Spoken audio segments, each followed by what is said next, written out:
Hello everyone, welcome back to my channel. I hope you guys are doing great. आज के video में हम देखने वाले हैं what is custom hooks in React JS. हमने ये हमारी रिएक्ट के सीरीज़ में बहुत सारे इनबिल्ट हुक्स देखे, जैसे कि use state, use effect, use context, इस तरीके के। बट इसके अलावा भी हम रिएक्ट में अपने कस्टम हुक्स भी क्रिएट कर सकते हैं। तो आज के वीडियो में हम ये देखेंगे कि कस्टम हुक क्या होता है, उसको कैसे क्रिएट करते हैं एंड उनके क्रिएट करने के क्या रूल्स हैं। ठीक है, सो लेट गेट स्टार्टेड। सो सबसे पहले कस्टम हुक्स क्या होता है ये देख लेते हैं। So custom hooks basically reusable functions होते हैं। सो जब भी हमारे कंपोनेंट्स में कोई लॉजिक है, कोई फंक्शनैलिटी है, वो मल्टीपल कंपोनेंट्स में यूज़ हो रही है, तो उस टाइम पे हमें कस्टम हुक क्रिएट करने चाहिए। ओके, सो कस्टम हुक क्रिएट करने के कुछ रूल्स है। द फर्स्ट वन इज़ कि हम जैसे जो इनबिल्ट हुक होते हैं रिएक्ट जेएस के, उसका जो नेमिंग कन्वेंशन है वो सारे हुक यूज कीवर्ड से स्टार्ट होते हैं। मतलब जैसे आप देखोगे कि use state, use effect, use context, इस तरीके से यूज स्टार्टिंग में यूज़ होता है। तो हमें जब भी कस्टम हुक्स क्रिएट करेंगे तो हमारे हुक का नेम यूज से ही स्टार्ट होना चाहिए। Okay, this one is first rule. And second one is कि हम जो कस्टम हुक्स है वो भी कंपोनेंट के रूट लेवल पे ही कॉल कर सकते हैं। जैसे कि हम इनबिल्ट हुक में जो हुक्स होते हैं वो हम बस इफ एल्स में कॉल नहीं कर सकते, देन कोई फॉर लूप में नहीं कर सकते, बट कंपोनेंट के रूट लेवल पे ही कर सकते हैं। तो सेम हम कस्टम हुक के लिए भी रूट लेवल पे ही वो कॉल कर सकते हैं। ठीक है, सो ये दो रूल्स होते हैं कस्टम हुक क्रिएट करने के। नाउ अभी हम ये देखते हैं कि एक एग्जांपल देखते हैं। तो मैंने यहाँ पे एक कंपोनेंट बनाया है जिसमें ये यूज़र लिस्ट की जो यूज़र इन्फॉर्मेशन है वो मैंने कार्ड फॉर्मेट में डिस्प्ले कराई है। एंड ये जो इन्फॉर्मेशन है ये एक जो जेसन प्लेस होल्डर है, यहाँ से मैंने एक यूज़र लिस्ट की एपीआई है वो एपीआई कॉल करी है। So this is the API and ये एपीआई से ये डेटा दिख रहा है। Let me show in component. See, यहाँ पे ये ऐप कंपोनेंट है। ये ऐप कंपोनेंट में यूज़र लिस्ट में यहाँ पे डेटा, देन यहाँ पे मैप करके उस डेटा को रेंडर किया है। एंड ये जो डेटा है ये हमें यूज इफेक्ट हुक में मैंने एक फेच फंक्शन कॉल करके ये एपीआई कॉल की है और इसके रिस्पॉन्स में ये डेटा का स्टेट सेट किया है। सो यहाँ पे हमारे तीन स्टेट है, एक सेट डेटा का, एक लोडिंग का है, एंड अगर कोई एरर आता है तो वो एरर का स्टेट है। एंड लोडिंग के टाइम पे यहाँ पे लोडिंग का टेक्स्ट दिखाया है सिंपली, और एरर के टाइम पे एरर मैसेज शो किया है।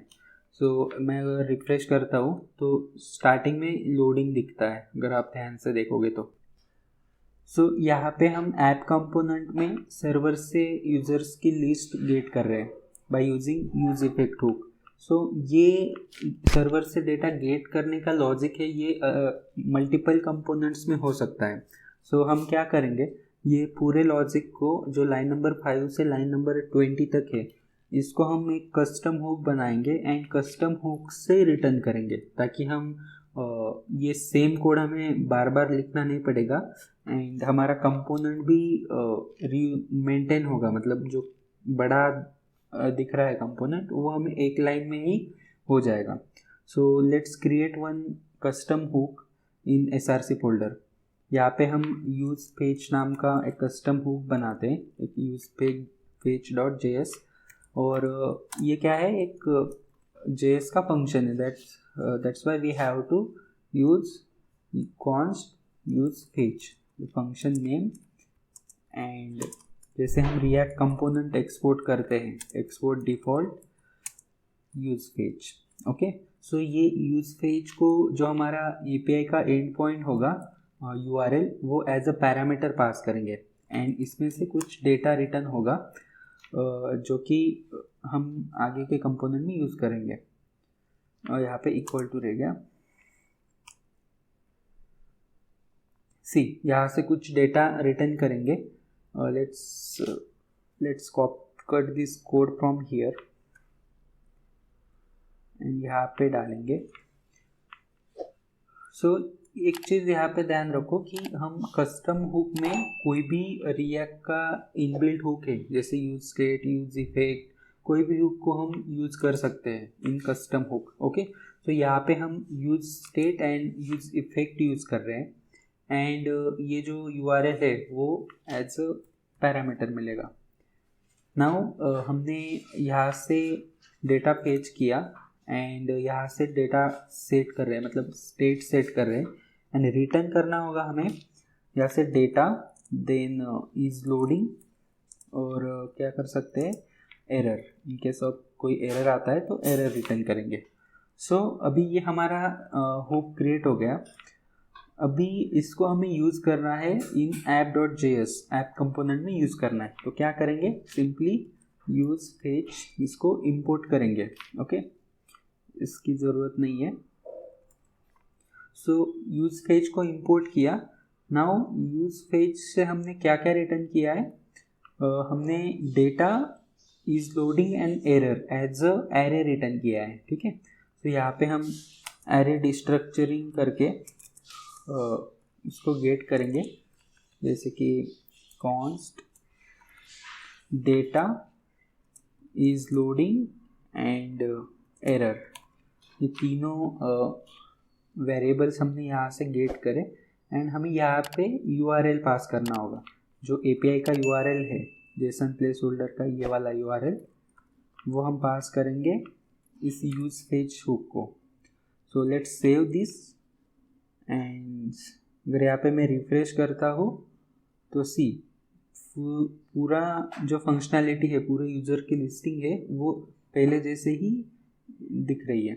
ओके, सो हमारा बस एक लाइन में ही यूज़र को गेट कर, सर्वर से डेटा गेट करने का लॉजिक एक ही लाइन में हो गया। अभी हमें दूसरे कंपोनेंट्स में अगर कोई डेटा गेट करना हो तो बस ये इतना ही कोड करना पड़ेगा।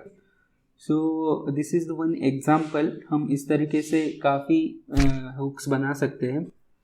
सो कस्टम हुक्स कब बनाना चाहिए, जब हमारे कंपोनेंट्स में कोई लॉजिक है, कोई फंक्शनैलिटी है जो बार बार यूज़ हो रही है दूसरे कंपोनेंट्स में भी, तो उस केस में हमें उस फंक्शनैलिटी को एक कस्टम हुक में शिफ्ट करके वहाँ से उस हुक्स को कॉल करना चाहिए। ओके, सो इस तरीके से हमारा कंपोनेंट का कोड वेल मेंटेन रहता है। Okay, so this is all about custom hooks. I hope you guys learn something new from this video. मिलते हैं नेक्स्ट वीडियो में। Thanks for watching.